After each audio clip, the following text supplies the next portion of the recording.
Welcome back mga kaaldab. Ito na naman po ang inyong lingkod, si Mr. Destiny. At magbibigay po tayo ng pinakamainit na update po ngayon sa social media mga kaaldab. Ito yung pinaka-latest na kung saan nga po naman talagang mapapaisip po kayo. Lalong-lalo na po pagdating po sa social media. Ito, sinasabi ko lang po ito para po sa kaalaman ng lahat, para lang po sa mga dumadaan at bumibisita po sa channel natin.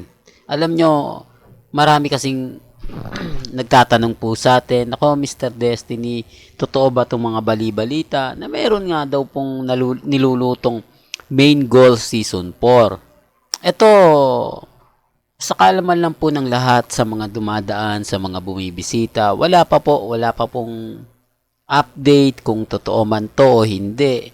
Although may mga sinasabi silang pahiwatig na meron nga po. Pero sabi ko nga hanggat wala pa po akong nakukuhang update, impormasyon, ay hindi po muna tayo magsasalita. Di po ba? Bagamat meron, kumbaga, sabi ko nga, to see is to believe, sabi nga po nila. Kasi talaga naman pong malalaman naman natin kapag pumirma na ng kontrata o ng bagong contract si Mengay sa TV5. Di po ba? Alam nyo naman si Mengay, todo pagpupromote niyan. Di po ba? Pero ngayon, sa ngayon, medyo, kumbaga wala. Medyo maraming senaryo na kumakalat nga po dahil pinopost nga po ito ng Buko Channel. Alam nyo naman po na pagdating sa mga ganitong bagay, hindi naman po sila nagpapahuli.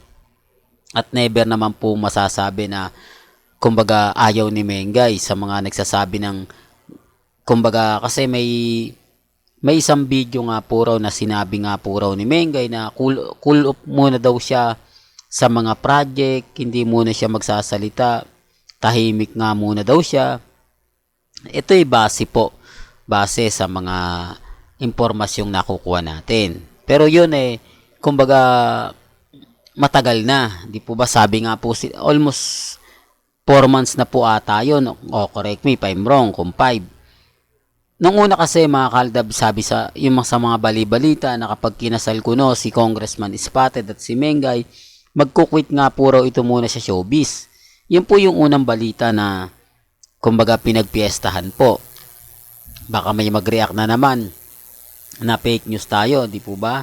Totoo yun kasi yung interview po ni Mengay o ni Christine Versosa kay Mengay na kung saan hindi naman masyado kahabaan, parang ambush interview lang, di po ba? Doon na ikwento niya na kumbaga magsasakripisyo nga po daw siya, may mga bagay-bagay nga po daw na kumbaga susundin niya, gagawin niya, di po ba? Pero after 2 weeks na kanilang kasalang kuno noong July 28, agad-agad nga po itong bumalik sa EAT. Doon pa lang, parang may sablay na. Sabihin na natin na parang kakaiba doon sa mga sinabi at pinaliwanag nga po ni Maine Mendoza. Ito mga kaalda, base po sa mga nakakalat nating impormasyon. Sabi ko nga po sa inyo, tignan na lang po natin kung ano nga po ba yung mangyayari, kung ano nga po ba yung magaganap. Ito naman po yung lagi kong pinapaliwanag kapag dumadaan po kayo sa channel ni Mr. Destiny. Lahat naman po, di po ba, nababalitaan natin. Lahat naman po nalalaman po ninyo. Depende na lang to sa mga netizen na magre-react. Sa mga netizen na magsasabi ng ganito, magsasabi ng ganyan. Diba? Ito, isasabi ko nga po sa inyo, didepende po kayo sa mga nababalitaan po ninyo. Huwag po kayong basta-basta maniniwala kung ano po yung mga sinasabi po sa Instagram, sa Twitter, sa Facebook. Kasi marami po talagang fake news dyan. Hindi po lahat totoo. Hindi po ba? Sabi ko nga po sa inyo, may mga dummy account, may mga private account na kung saan nga po may sinasabi pero wala naman pong ebidensya at resibo. Sabi ko nga po sa inyo, may mga update na talagang Aldab Nation lang po yung nakakaalam. Aldab lang po talaga yung nakakaintindi, nakakaunawa sa mga bagay-bagay po sa social media. Sinasabi ko lang po ito para lang po sa kaalaman ng lahat. Para lang po sa mga baguhan, at dumadaan sa channel natin. Kita nyo naman po, di po ba, kapag may update si Mengay, si Alden, agad-agad sinasabi ko, agad-agad binabalita ko naman po sa inyo. At kapag may ganap naman po kay Mengay, asahan nyo lagi yung update natin. Ngayon, wala po talagang ganap kay Mengay. Nakakalungkot po para sa mga army at main fanatics. Halos 2 days na nga po. Di po ba? Mailap po talaga si Mengay. Talagang ultimo yung mga malalapit po sa kanya. Ultimo yung mga kaibigan niya sa social media. Wala na. Hindi man lang nagbibigay ng update. Wala man lang ganap. Wala man lang talagang masasabi natin na binibigay. Di po ba? Sinasabi ko lang po ito para po sa kaalaman ng lahat. Sabi ko nga, dito sa channel ni Mr. Destiny, lahat naman po ng gusto nyong malaman, lahat naman po ng gusto nyong kumbaga makita, mapanood, mapakinggan, tututok lang po kayo. Di po ba?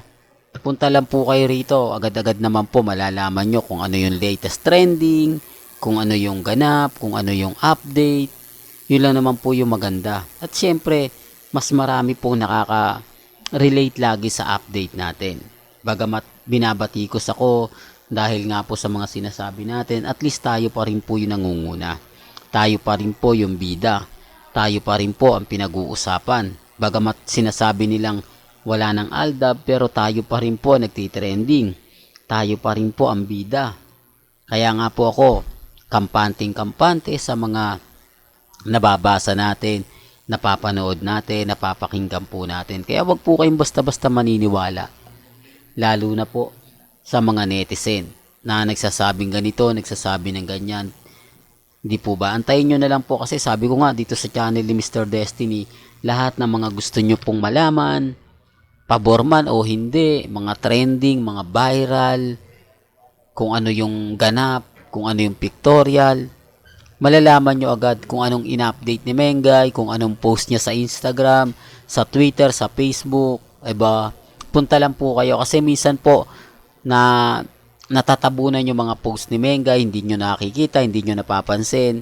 Kapag iba na po kasi nagbigay ng update, parang hindi na po talaga kompleto. Parang masasabi na mga kulang, ganito, ganyan, di po ba?